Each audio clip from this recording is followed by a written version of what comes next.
दोस्तों, सिंगापुर की एजुकेशन दुनिया में सबसे बेस्ट मानी जाती है, लेकिन वहीं भारत का एजुकेशन सिस्टम आज भी अंग्रेजों की सैकड़ों साल पहले बनाई गई नीतियों पर ही आधारित है। एक समय पर सिंगापुर भारत से भी गरीब देश हुआ करता था, लेकिन आज सिंगापुर जिस मुकाम पर खड़ा है, वहां तक पहुंचने में उनके एजुकेशन सिस्टम का अहम योगदान रहा है। सिंगापुर का एजुकेशन सिस्टम भारत से काफी अलग भी है और दोनों देशों के एजुकेशन सिस्टम में कई समानताएं भी हैं। आज की इस वीडियो में हम सिंगापुर और भारत के एजुकेशन सिस्टम को विस्तार से कंपेयर करेंगे और जानेंगे कि आखिर कौन से देश का एजुकेशन सिस्टम ज्यादा बेहतर है। हालांकि आप इसका जवाब जानते ही होंगे, सिंगापुर के आगे भारत का एजुकेशन सिस्टम कहीं नहीं टिक पाता है, क्योंकि आप में से ज्यादातर लोगों ने अपनी पढ़ाई भारत से पूरी की होगी। ऐसे में आप अपने देश के एजुकेशन सिस्टम से तो भाई अच्छी तरह से वाकिफ होंगे, लेकिन सिंगापुर के एजुकेशन सिस्टम में ऐसा क्या है? सिंगापुर में बच्चों को आखिर किस प्रकार की शिक्षा दी जाती है कि उनका दिमाग इतना तेज होता है और नए नए इनोवेटिव आइडियाज उनके दिमाग में आते हैं। वहीं भारत का एजुकेशन सिस्टम सिर्फ ऐसे लोगों को तैयार करता है जो डेस्क पर बैठकर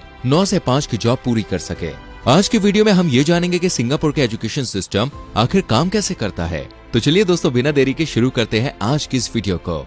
दोस्तों, सिंगापुर में एजुकेशन को बहुत ज्यादा इंपॉर्टेंस दी जाती है और यही वजह है कि आज सिंगापुर की 97% से ज्यादा आबादी एजुकेटेड है, तो वहीं भारत का साक्षरता दर 76% के आसपास है। सिंगापुर भारत के बाद आजाद हुआ, लेकिन फिर भी उसने बहुत ही तेजी से तरक्की की। 1970 और 80 के दशक में ही सिंगापुर के लोग समझ गए थे कि अगर उन्हें आगे बढ़ना है तो पढ़ाई लिखाई बहुत जरूरी है। सिंगापुर में 1996 के बाद ये नियम लागू कर दिया गया कि देश में हर बच्चे को पढ़ाई करना जरूरी है और अगर कोई बच्चा स्कूल नहीं जाता तो उसका दोषी उसके माता पिता होंगे। भारत में भी 6 से 14 साल तक के बच्चों के लिए एजुकेशन कंपलसरी तो है, लेकिन लाखों बच्चे अपनी पढ़ाई पूरी नहीं कर पाते और कम उम्र में ही उनके ऊपर घर का बोझ आ जाता है।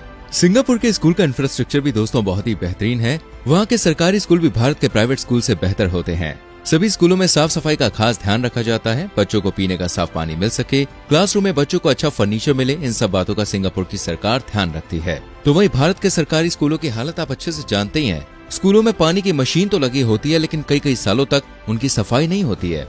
बच्चे टूटी फूटी बेंचेस पर बैठते हैं और यहाँ तक कि कितने ही स्कूलों में तो आज भी बच्चे जमीन पर बैठकर ही पढ़ाई करते हैं। हालांकि एक चीज में भारत के स्कूल सिंगापुर से बेहतर नजर आते हैं और वो है प्लेग्राउंड। सिंगापुर चूंकि एक छोटा सा देश है, इसलिए इस देश के स्कूलों में प्लेग्राउंड बहुत ज्यादा नहीं होते हैं। वहीं भारत के सरकारी स्कूलों में खास तौर पर बड़े बड़े प्लेग्राउंड्स देखने को मिलते हैं। भारतीय सरकार हर साल अपने बजट का 10.4% हिस्सा शिक्षा पर खर्च करती है। वहीं छोटा सा देश सिंगापुर अपनी अर्थव्यवस्था का 28.84% हिस्सा सिर्फ एजुकेशन सिस्टम पर ही खर्च करता है। इससे आप अंदाजा लगा सकते हैं कि सिंगापुर की सरकार शिक्षा को लेकर कितनी सजग है। यूं तो भारत में आज 1000 से ज्यादा यूनिवर्सिटीज और 15 लाख से ज्यादा स्कूल्स हैं। वहीं सिंगापुर में सिर्फ 34 यूनिवर्सिटीज हैं, जिनमें से 6 यूनिवर्सिटीज सरकारी हैं। वहीं पूरे सिंगापुर में सिर्फ 430 स्कूल हैं। इसकी एक वजह सिंगापुर की कम आबादी है। पूरे सिंगापुर में सिर्फ 60 लाख लोग रहते हैं। इतनी आबादी तो भाई भारत के 2-3 जिलों में ही देखने को मिल जाती है।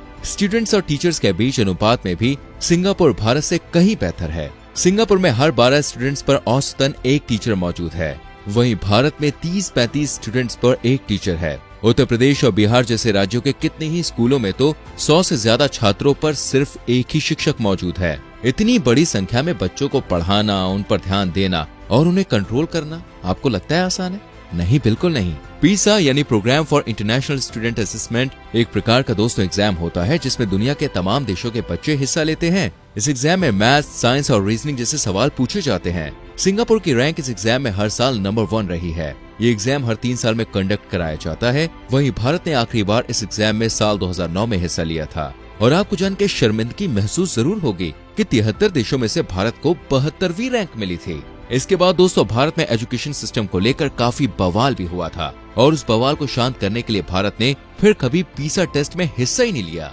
हाल ही में भारत में नई एजुकेशन पॉलिसी लागू हुई जो 5+3+3+4 के सिद्धांत पर आधारित है। एलिमेंट्री एजुकेशन से लेकर सेकेंडरी क्लास तक पहला चरण है, तीसरी, चौथी और 5वीं कक्षा को दूसरे चरण में रखा है, 8वीं कक्षा तक तीसरा चरण और इसके बाद के 4 साल को चौथे चरण में डाला गया है। इससे पहले भारत की एजुकेशन पॉलिसी में एलिमेंट्री एजुकेशन शामिल नहीं थी। वहीं सिंगापुर में 6+4+2 का फॉर्मूला चलता है। पहले 6 साल प्राइमरी एजुकेशन के होते हैं, यानी पहले से 6ठी क्लास तक। इसके बाद 7वीं से 10वीं क्लास तक हाई स्कूल और उसके बाद 2 साल सेकेंडरी हाई स्कूल। लेकिन यहाँ पर एक ट्विस्ट है। भारत में 10वीं क्लास के बाद बच्चों को अलग अलग स्ट्रीम में डिवाइड किया जाता है। तो वहीं सिंगापुर में छठी क्लास के बाद ही बच्चों को स्ट्रीम के हिसाब से डिवाइड कर दिया जाता है। 6th क्लास पूरी होने के बाद बच्चों को एक एग्जाम देना पड़ता है, PSLE यानी प्राइमरी स्कूल लर्निंग एग्जाम। इस एग्जाम में जो बच्चे अच्छे नंबर्स लाते हैं उन्हें एक्सप्रेस स्ट्रीम दी जाती है। एवरेज बच्चों को नॉर्मल एकेडमी में रखा जाता है और सबसे कम स्कोर करने वाले बच्चों को नॉर्मल टेक्निकल में शामिल किया जाता है। इस आधार पर 3 कैटेगरी 7th क्लास में ही डिवाइड हो जाती है।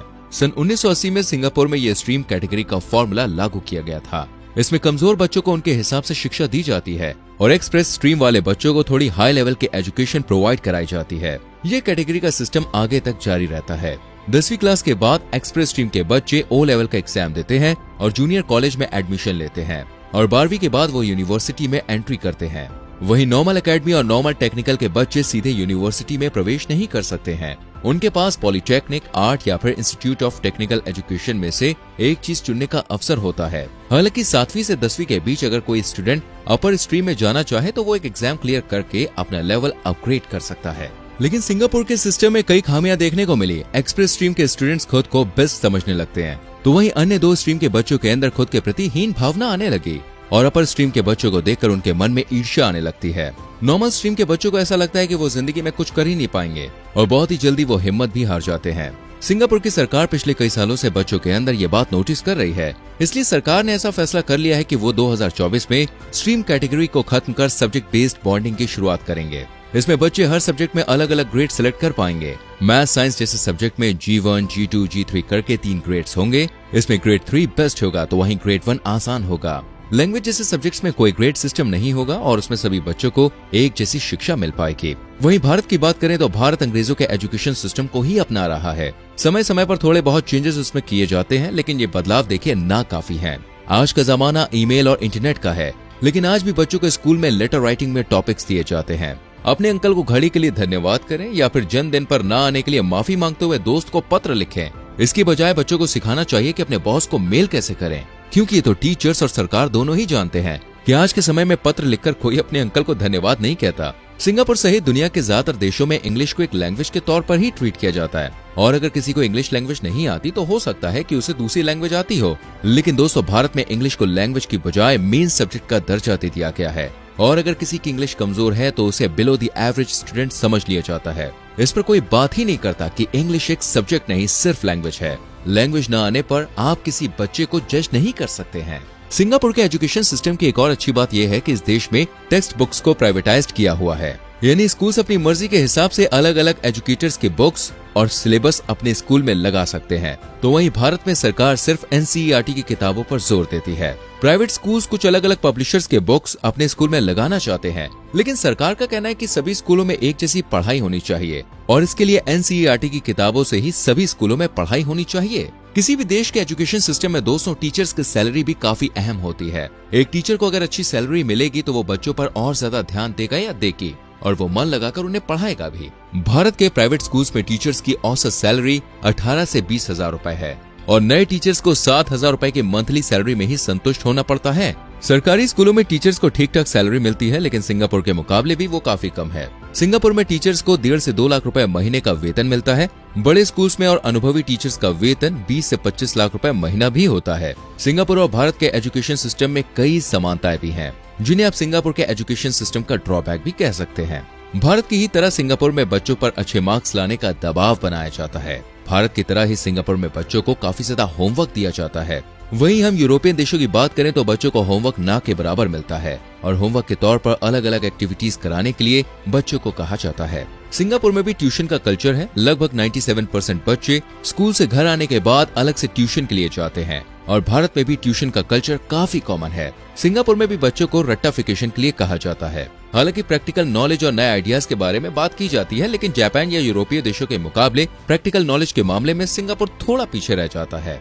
सिंगापुर के बच्चे वर्ल्ड लेवल पर ग्रेजुएशन के मामले में 2 साल पीछे रह जाते हैं, क्योंकि सिंगापुर में अनिवार्य नेशनल सर्विस का रूल है। 18 साल के होने के बाद सभी मेल्स को 2 साल के मिलिट्री सर्विस करना जरूरी है। युवा अपनी मर्जी के मुताबिक Singapore armed forces, Singapore civil defence और सिंगापुर पुलिस फोर्स में से किसी एक को चुन सकते हैं और उसमें 2 साल की सेवा प्रदान कर सकते हैं। सिंगापुर की सरकार का कहना है कि उनका देश काफी छोटा है और अगर कभी युद्ध की स्थिति बनती है तो देश की जनता को सरकार का साथ देना होगा। सिंगापुर में 98% लोग अनिवार्य नेशनल सर्विस का समर्थन भी करते हैं। वहीं भारत में इस तरह की सर्विस का कोई नियम लागू नहीं है और भविष्य में भी ऐसा कोई नियम बनाए जाने के कोई आसार नजर नहीं आ रहे हैं। तो दोस्तों, ये थी सिंगापुर और भारत के एजुकेशन सिस्टम की पूरी जानकारी। उम्मीद करते हैं कि ये वीडियो आपको पसंद आई होगी। आपको सिंगापुर के एजुकेशन सिस्टम की कौन कौन सी बातें अच्छी लगी और भारत में एजुकेशन सिस्टम को बेहतर बनाने के लिए आप क्या सुझाव देना चाहेंगे, इस बारे में कमेंट करके जरूर बताएं।